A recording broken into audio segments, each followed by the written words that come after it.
नमस्कार मित्रांनो, आपल्या सर्वांची चॅनलवर स्वागत आहे। आज आपण एका अनोख्या आणि प्रेरणादायक आर्थिक विषयावर चर्चा करणार आहोत, ज्यामुळे तुमच्या आयुष्यात नक्कीच आर्थिक सकारात्मक बदल घडू शकतात। सुरुवात करूया आजच्या महत्त्वाच्या विषयाला। मित्रांनो, तुम्हाला शेअर मार्केटमध्ये यशस्वी व्हायचं आहे का? पण कोणतीही गुंतवणूक करण्याआधी तुम्हाला काय माहिती असायला हवी हे जाणून घ्यायला हवं। शेअर मार्केट म्हणजे जलद श्रीमंत होण्याचं साधन असं अनेकांना वाटतं, पण त्यामागचं वास्तव काय आहे, अपयशाची मूळ कारण काय आहेत आणि खरंच शेअर मार्केट धोकादायक आहे का? आज आपण प्रसेनजीत पॉल लिखित शेअर मार्केटमध्ये नुकसान कसे टाळावे आणि श्रीमंत कसे व्हावे या पुस्तकातील महत्त्वाचे मुद्दे प्रकरण 2 मधून सविस्तर समजून घेणार आहोत। शेअर मार्केटमधील गुंतवणुकीसाठी ज्ञान का गरजेचं आहे याचं उत्तर, याचा शोध घेण्यासाठी हा व्हिडिओ तुम्हाला नक्कीच बघायचा आहे। कारण गुंतवणूक करणं म्हणजे केवळ पैसे लावणं नाही, तर एक विचारपूर्वक घेतलेला निर्णय आहे। चला सुरुवात करूया। मित्रांनो, आजच्या व्हिडिओमध्ये कोणते महत्त्वाचे मुद्दे असतील हे आपल्या लक्षात आलंच असेल। आता सुरुवात करूया। शेअर मार्केटमध्ये आपण प्रवेश करण्याच्या आधी काय केलं पाहिजे? मित्रांनो, चॅनलवर नवीन असाल तर आपण ही चॅनल सबस्क्राईब करायला पाहिजे, म्हणजे आपल्याला सर्व आवश्यक माहिती मिळत राहील। सुरुवात करूया महत्त्वाच्या मुद्द्यांना। मूळ मुद्दा विसरू नका। तो कोणता? तर तुम्हाला स्टॉक मार्केटमध्ये गुंतवणूक केल्यावर अपयश आलं तर पुरेशा माहितीचा अभाव हे मुख्य कारण असतं, हे लक्षात घ्या। आपण आपल्या शाळेत जातो तेव्हा 12 वर्षांनी उच्च माध्यमिक शिक्षण पूर्ण आपलं होतं।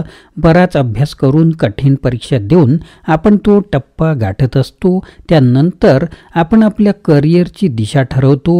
आपण कुठल्या शाखेला जाणार ते ठरल्यानंतर पदवीसाठी 3 वर्षे, पदव्युत्तर शिक्षणासाठी आणखी 2-3 वर्ष, जवळजवळ 17 ते 18 वर्षाच्या खडतर मेहनतीनंतर तसं झोकून देऊन अभ्यास केल्यावर आपल्याला हवी तशी नोकरी मिळते किंवा आपण मजबुरीने कोणती ना कोणती नोकरी हे जॉईन करतो। मित्रांनो, आज आपण हा व्हिडिओ ऐकत आहात, आज आपण ज्या कंडिशनमध्ये आहात, जिथे कुठे जॉब करत असाल तर आपण आठवा की आपण कोणत्या प्रकारची मेहनत घेतली आणि आज रोजी आपल्याला महिन्याचं काय उत्पन्न पडते, तर याचं चिंतन जरूर करा।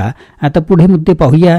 तुम्ही नोकरी करा अथवा स्वतःचा व्यवसाय करा, इतकी वर्षे द्यावी लागतातच। मात्र स्टॉक मार्केटमध्ये गुंतवणूक केल्यावर तुम्हाला पहिल्या दिवसापासून पैसे हवे असतात। डॉक्टर होण्यासाठी 5.5 वर्षे पदवीची, मग पुढचं शिक्षण, त्यानंतर इंटर्नशिप, मग दवाखाना सुरू करणं, ह्यात अनेक वर्ष जातात। त्यानंतर पैसे मिळायला सुरुवात होते। शेअर मार्केटमध्ये पैसे मिळवण्याची किती घाई! तुम्हाला पुरेसे वैद्यकीय ज्ञान नसेल, ऑपरेशन करण्यासाठी पुरेशी यंत्रसामग्री नसेल आणि तुम्ही गुंतागुंतीची शस्त्रक्रिया करायला निघालात तर तुमचं काय होईल आणि त्या पेशंटचं काय होईल? काही वेळ वाकडं झालं तर त्याला जबाबदार कोण? स्टॉक मार्केटच्या बाबतीत अगदी तसंच होतं। तुटपुंज्या आणि ऐकीव माहितीवरून लोक पैसे गुंतवतात। नुकसान झालं की मार्केट, सल्लागार, माध्यमं हे सगळे जबाबदार। स्वतःची चूक झाली असं कोणीही म्हणत नाही। हा अनुभव आपल्याला सुद्धा आला असेल। डॉक्टर होण्यासाठी तुम्ही 5 वर्षे घालवता, इंजिनियर होण्यासाठी 4 वर्षे लागतात। स्टॉक मार्केटमध्ये गुंतवणूक केली की लोकांना एका महिन्यात झटपट निकाल हवा असतो, किंवा बरेच जण विचारतात की तुम्ही रोजचा किती प्रॉफिट मिळवून देऊ शकता किंवा आम्हाला रोजचा किती प्रॉफिट मिळेल? तर मित्रांनो, ज्ञान मिळवण्यासाठी केलेली गुंतवणूक कधीही वाया जात नाही। ती कशी? स्टॉक म्हणजे काय? आपल्याला मिळालेली विशिष्ट उद्योगातली अंशतः मालकी। हेच आपण एक उदाहरण घेऊन समजूया। समजा एखाद्या शहरात तुमच्या मालकीची अनेक उपहारगृह आहेत। कुठे फायदा तर कुठे नुकसान। नुकसान होत असल्यास तुम्ही लगेच एखादं उपहारगृह विकणार का? पुन्हा फायदा झाला की नव्याने ते विकत घेऊ असा विचार करणार का? आश्चर्याची गोष्ट म्हणजे स्टॉक मार्केटमध्ये गुंतवणूक करताना लोक असा विचार करतात, जरा 10% वाढ घसरण झाली की तिथे लगेच मोठ्या प्रमाणात उलाढाल होते। फायदा झाला की आनंद, तोटा झाला की दुःख। तुम्ही वारंवार शेअर्स खरेदी केले आणि विकले की नुकसान होण्याची शक्यता वाढते.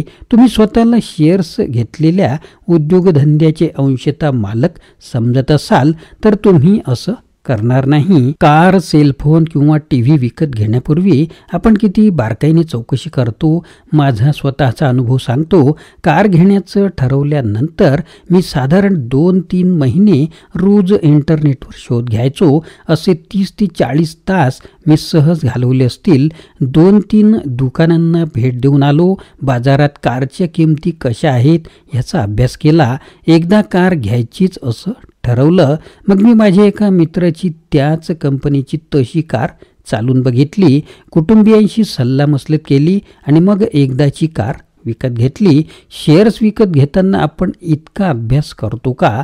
लॅपटॉप किंवा इतर कोणतीही इलेक्ट्रॉनिक वस्तू विकत घेताना आपण अनेकदा विचार करतो, माहिती मिळवतो, आपलं समाधान झाल्यानंतर खर्च करतो. ह्यातला थोडा तरी अवधी आपण स्टॉक मार्केटमध्ये गुंतवणूक करण्यापूर्वी घालवतो का याचा विचार करा. स्टॉक मार्केटमध्ये गुंतवणूक करण्यापूर्वी भरपूर माहिती मिळवा, अभ्यास करा.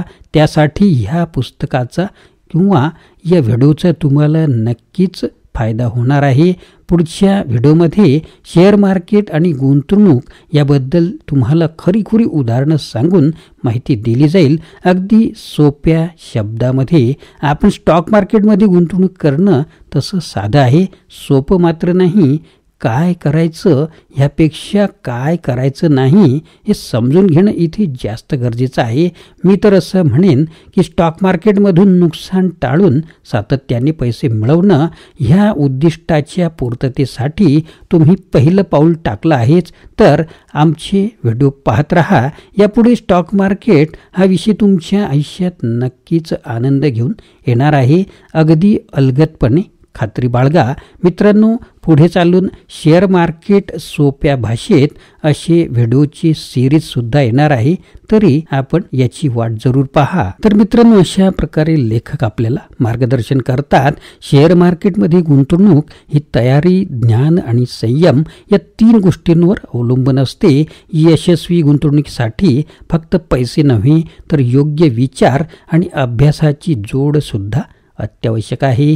आज आपण प्रसेनजीत पॉल यांच्या पुस्तकातून घेतलेल्या संकल्पना आणि अपयशाची मूळ कारणे समजून घेतली.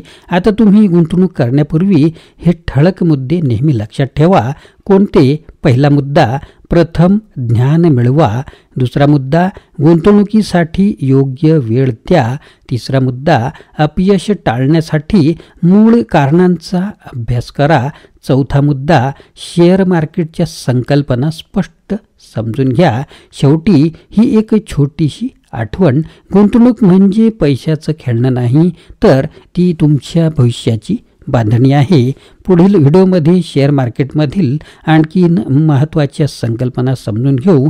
तुमचे प्रश्न किंवा शंका असतील तर कमेंटमध्ये जरूर कळवायचे आहेत. आणि तुम्हाला आर्थिक विषयाचे अजून कोणत्या प्रकारचे व्हिडिओ पाहायला आवडतील ते सुद्धा विषय तुम्ही कळवू शकता.